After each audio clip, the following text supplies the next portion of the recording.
Hi guys! And welcome back to my channel. And for today's video, i-test natin ang Australis na brand, which is yung Liquid Strobe Illuminating Drops. Ayun. So, ito na kasi yung intro ko ginawa ko huling-huli para sa inuna ko pa yung final thoughts video ko bago ko gawin yung intro.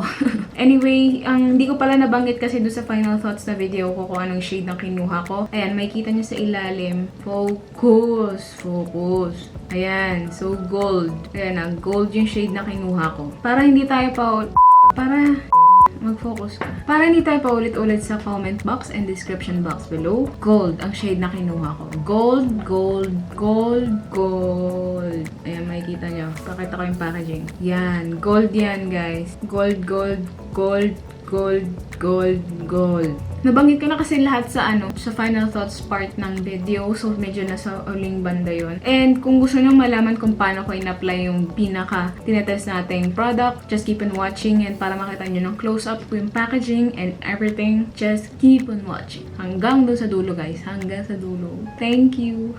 Thank you and just keep on watching.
Time check muna tayo guys, 8:20 na ng gabi. So, matagal-tagal din nating tinest yung Australis Liquid Strobe Illuminating Drops. 18 ml siya. Nabili ko to nung 11/11 sale. Marami akong binili na makeup nung 11/11. Nung 10/10, 11/11, at siguro malamang yan, 12/12. Marami akong nabili. Naubos na yung sahod ko. Straight to the point muna tayo regarding this product. Ayun guys, so availability, ang Australis na brand is makikita nyo siya sa mga leading department store natin like Watsons and SM Department Store, Landmark Department Store. Basta nandun sila sa beauty section. Meron din sila sa Beauty Manila, Shopee, as in Shopee Mall nasa under Shopee Mall siya. Talagang Australis na brand yun nagbebenta. Then, Lazada Mall, meron din sila. Ang original price, 545 yung original price. Tapos naka-sale siya ngayon eh. So, today is November 26. Hanggang ngayon naka-sale sila. And ang price niya is 299. Ganon din yung bili ko. Yung presyo ng bili ko. 299 pesos ko lang siya nabili. Pero kung natapos na yung sale, malamang yan after nitong mga hit ng sale.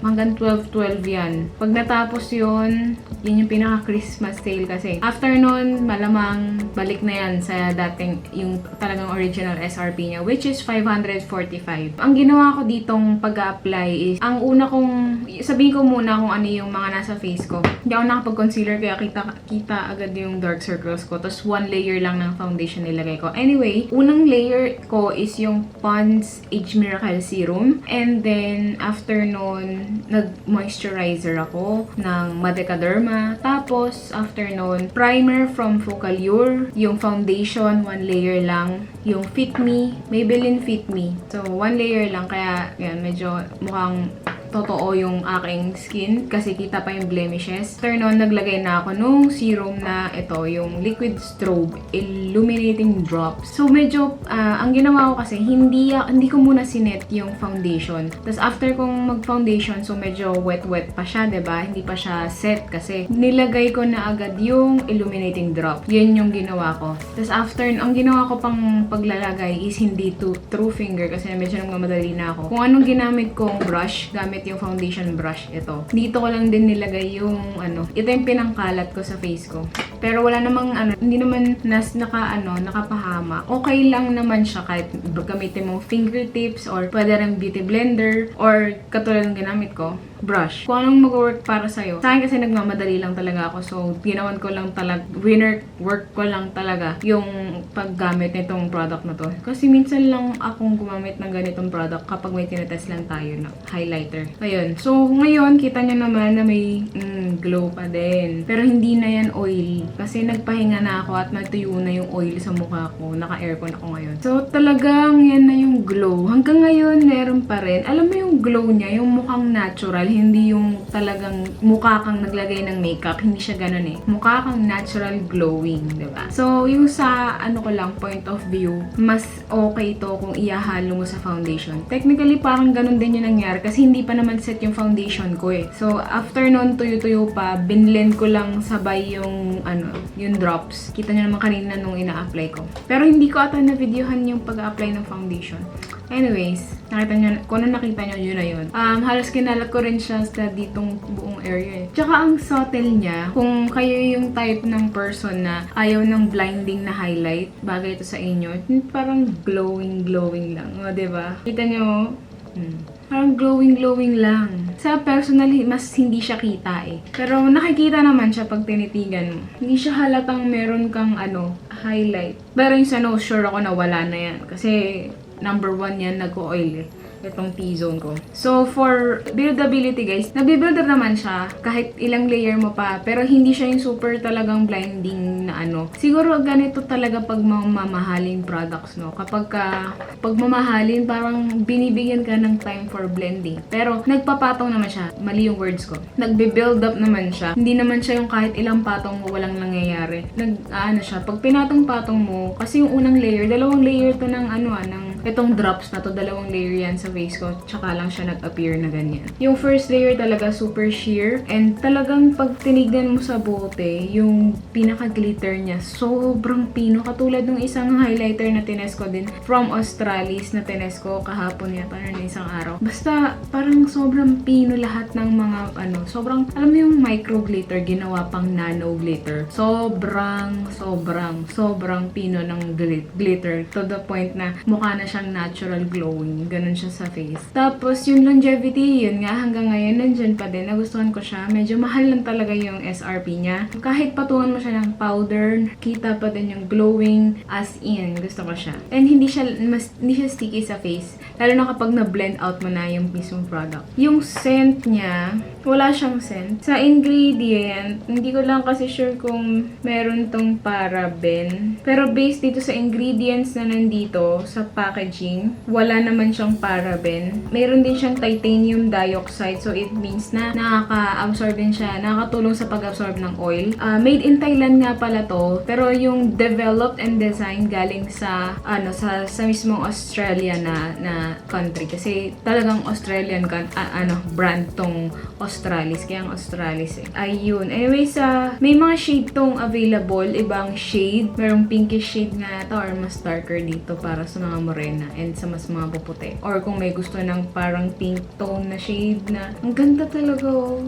Yung kitang-kita sa camera yung glow. Pero hindi siya yung parang blinding glow. Parang glowing ka lang, ganon. Hindi siya yung mukhang oily sa skin. Ganon dapat. Maganda to. Kaso nga lang, 540. Ang mahal niya. Basahin ko lang yung nandito sa likod. Shine, shine, shine. Simply drop a small amount of this illuminating liquid onto your fingertips or highlighter brush and apply directly to face or mix into your current foundation for a subtle luminous glow. So yun nga yung sinasabi ko, mas preferred ko to na ihalo sa foundation kasi parang glowing. Yes, kala mo promotion ng Myra E, ganyan. Pero highlighter lang talaga yan. Ayun, so gusto ko siya all in all. Wait na.